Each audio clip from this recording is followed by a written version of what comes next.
Alors que la fatigue et la faim commencent à se faire sentir dans Koh Lanta, le feu sacré, Nicolas a montré des signes de faiblesse ce mardi 18 avril dans l'épisode. L'aventurier a en effet été victime d'un léger malaise. Les corps et les esprits fatiguent dans Koh Lanta, le feu sacré.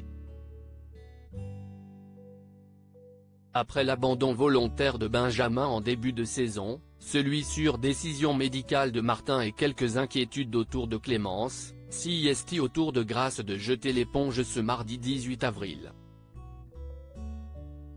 Pourtant victorieuse et féroce lors de la séquence des ambassadeurs face à Quentin la semaine dernière, l'aventurière a finalement craqué. Ma famille me manque trop, ne voulait pas a-t-elle déclaré avant de céder sa place au chance Quentin. Et surprise. Un peu plus tard dans l'épisode, CIST le solide Nicolas qui, à son tour, a montré des signes de faiblesse et inquiété les autres candidats.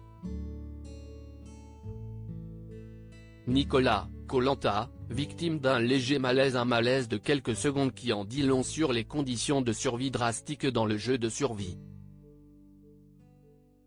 Je suis dans mes limites au niveau la faim. Il faut que je me calme et que je gère mieux mon énergie. Je suis limite là. Allongé au sol et maintenu les jambes en l'air le temps de reprendre la totalité de ses esprits, Nicolas s'est vite remis sur pied malgré l'inquiétude des autres aventuriers. Il a perdu connaissance. On est tous lessivés et crevés, a pu commenter la Belge Elena.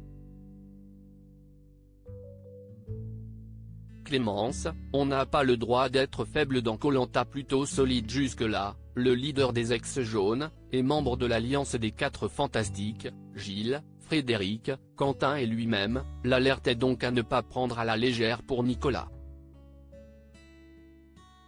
Surtout que, victime d'un petit coup de mou, Clémence l'avait rappelé en début de saison, on n'a pas le droit d'être faible à Koh Lanta, si est impossible. Il ne faut surtout pas que les autres le voient.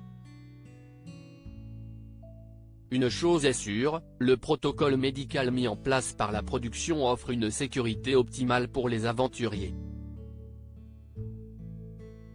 Composé de 4 niveaux, celui-ci va de la bobologie à l'urgence absolue. En l'état, Nicolas ne semble même pas avoir contacté le médecin de l'aventure par talkie-walkie. Plus de peur que de mal, donc.